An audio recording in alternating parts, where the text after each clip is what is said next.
जय हिंद मेरे दोस्तों।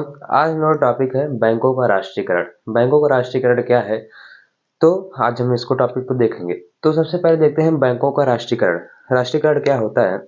प्राइवेट बैंकों को, जितने भी प्राइवेट बैंक हैं, प्राइवेट बैंकों को सरकारी बैंक कर देना ही राष्ट्रीयकरण कहलाता है। प्राइवेट बैंक को सरकारी बैंक कर देना राष्ट्रीयकरण कहलाता है।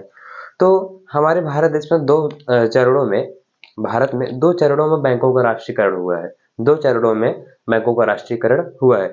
तो इसमें से प्रथम चरण 1969 में हुआ था। उन बैंकों का राष्ट्रीयकरण हुआ 1969 में जिनकी पूंजी 50 करोड़ से अधिक थी, जिनकी पूंजी 50 करोड़ से अधिक थी। तो प्रथम चरणों में उनका राष्ट्रीयकरण हुआ था। तो प्रथम चरणों में 14 बैंकों का हुआ था। प्रथम जो हमारा चरण वो राष्ट्रीयकरण हुआ था 1969 में, इसमें 14 बैंकों का राष्ट्रीयकरण किया गया था। कितने बैंकों का? 14 बैंकों का। तो इस कौन कौन से बैंक थे, हम उनके बैंक और उनके स्थापना देखेंगे। तो आप इसको टॉपिक लिख लीजिएगा भी, ये काम देता है।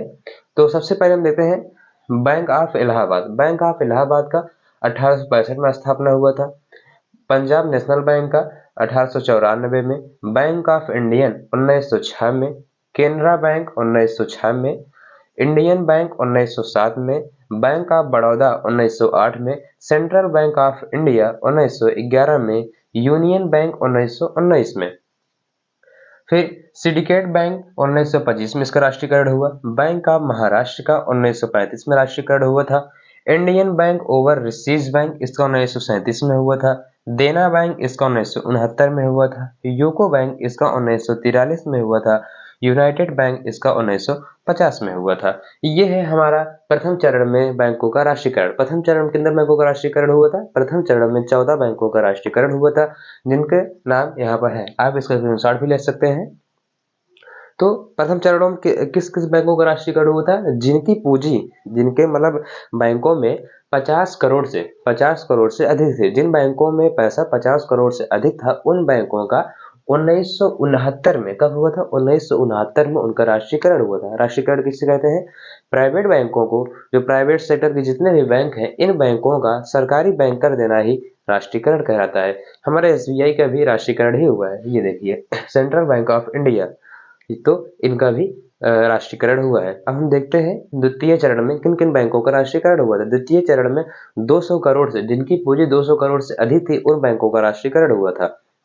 तो द्वितीय चरण में 6 बैंकों का राष्ट्रीयकरण हुआ था। उन बैंकों को हम देखते हैं। हाँ दोस्तों, अब देखते हैं दूसरे चरण में किस किस बैंकों का राष्ट्रीयकरण हुआ। दूसरे चरण में हमने आपको बताया कि 200 करोड़ से जिसकी अधिक पूंजी थी, उस बैंकों की राष्ट्रीयकरण हुआ था। और कब हुआ था? 1980 में।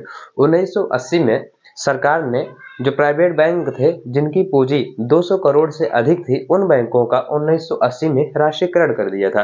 तो उन बैंकों को नाम देखते हैं और उनकी स्थापना कब हुई थी।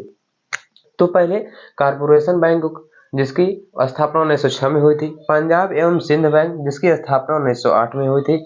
आंध्र बैंक 1923 में इसकी स्थापना हुई थी। विजया बैंक, जिसकी स्थापना 1933 में हुई थी। न्यू बैंक ऑफ इंडिया, इसकी स्थापना 1936 में हुई थी। ओरिएंटल बैंक ऑफ कॉमर्स, इसकी जो स्थापना हुई थी 1993 में हुई थी। तो सबसे ध्यान देने योग्य बात यह है कि विजया बैंक, जो हमने आपको ये बताया भी, विजया बैंक और प्रथम चरण में जो हमारा देना बैंक का राष्ट्रीयकरण हुआ था, उन दोनों बैंकों को 2019 में बैंक ऑफ बड़ौदा में मिला दिया गया। बैंक ऑफ बड़ौदा में मिला दिया गया, जिस कारण राष्ट्रीयकरण बैंकों की संख्या अब हमारा 19 से घटकर 17 हो गया है। 19 से घटकर 17 हो गया था। तो कौन कौन से बैंकों का बैंक ऑफ बड़ौदा में मिलाया गया? विजया बैंक और देना बैंक। कब मिलाया गया? 2019 में।